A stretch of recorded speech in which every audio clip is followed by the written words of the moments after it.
বাইরে কোথাও গেলেই সেটা যে কোনো রিজনেই হোক না কেন, আমরা সবসময় চেষ্টা করি তার আশপাশটা একটু ঘুরে দেখার। মানে তার আশেপাশে যদি কিছু ট্যুরিস্ট প্লেস থাকে তো সেটা আমরা সবসময় ভিজিট করার চেষ্টা করি। তোমরা তো সবাই জানো লাস্ট উইকেই আমরা গিয়েছিলাম কলকাতা। তো কলকাতা যাবো আর আলিপুরদুয়ার যাবো না, এটা তো হতে পারে না বলো।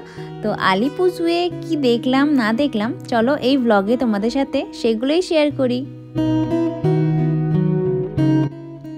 হে guys, welcome back to a new blog. আশা করি সবাই খুব ভালো আছো।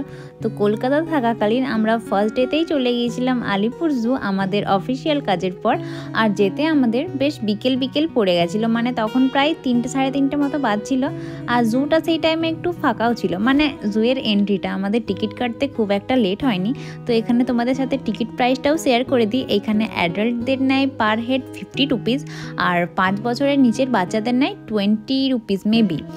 আলিপুরে এটা আমার সেকেন্ড টাইম এক্সপিরিয়েন্স। তোমরা এন্ট্রান্সে এরকম জুয়ের একটা ম্যাপ পেয়ে যাবে, যেটা দেখে তোমরা কোন ওয়েতে ফার্স্টে যাবে আর কিভাবে সব এক্সপ্লোর করবে তার একটা প্ল্যান বানাতে পারবে।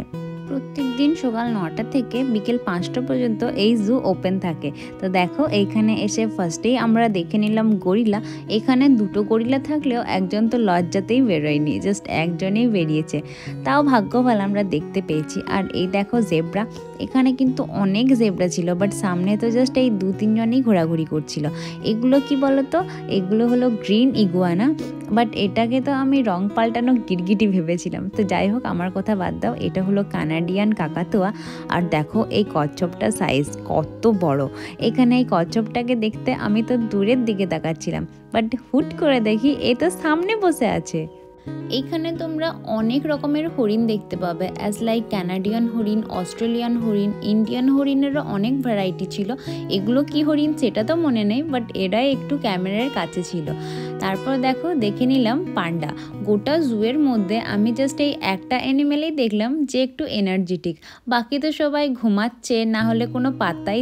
এখানে এসে আমি প্রচুর রকমের অ্যানিমেলস দেখলেও সব কিছুর ক্লিপ নিতে পারিনি, কারণ আমরা খুব তাড়াহুড়োর মধ্যে এক্সপ্লোর করেছি। তোমরা যারা জু আসবে তারা চেষ্টা করবে হাতে অ্যাটলিস্ট 3 থেকে 4 ঘন্টা যেন থাকে, তাহলে তোমরা একটু রিল্যাক্সে হলেও দেখতে পারবে। না হলে তো আমাদের মতো অবস্থা হবে, গোটা জুটাকে দৌড়ে দৌড়ে এক্সপ্লোর করতে হবে। তো দেখো তারপর আমরা দেখে নিলাম এখানে মাছরাঙা। এখানে কিন্তু পাখির ভ্যারাইটি প্রচুর, মানে এত পাখির ভ্যারাইটি আমি অন্য কোনো জুয়ে সাধারণত দেখি না। তারপর দেখে নিলাম ক্রাউন পিজন।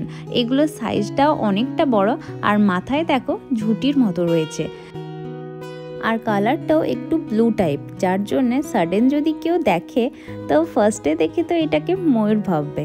এবার আসছি ময়ূরের কোথায়। এখানে ভ্যারাইটিস ময়ূরও আছে। হোয়াইট ময়ূর তোমরা দেখতে পেয়ে যাবে, আর ব্লু ময়ূর তো পাবেই। আর দুজনে কিন্তু পাখা মেলেছিল, যদিও সেগুলোর ক্লিপ নেওয়া হয়নি। এটা হলো মেছো বিড়াল, বাট এটাকে তো আমি ফার্স্টে দেখে চিতাবাঘ ভেবেছিলাম। তারপর দেখি ঠিক পাশেই রয়েছে অরিজিনাল চিতা, আর এটার এতটাই অ্যাটিটিউড যে মুখ ফিরিয়ে বসে আছে। আর যতগুলো বাঘ দেখেছিলাম এরকমভাবেই দেখেছিলাম, হয় ঘুমাচ্ছে না হলে অনেক দূরে আছে।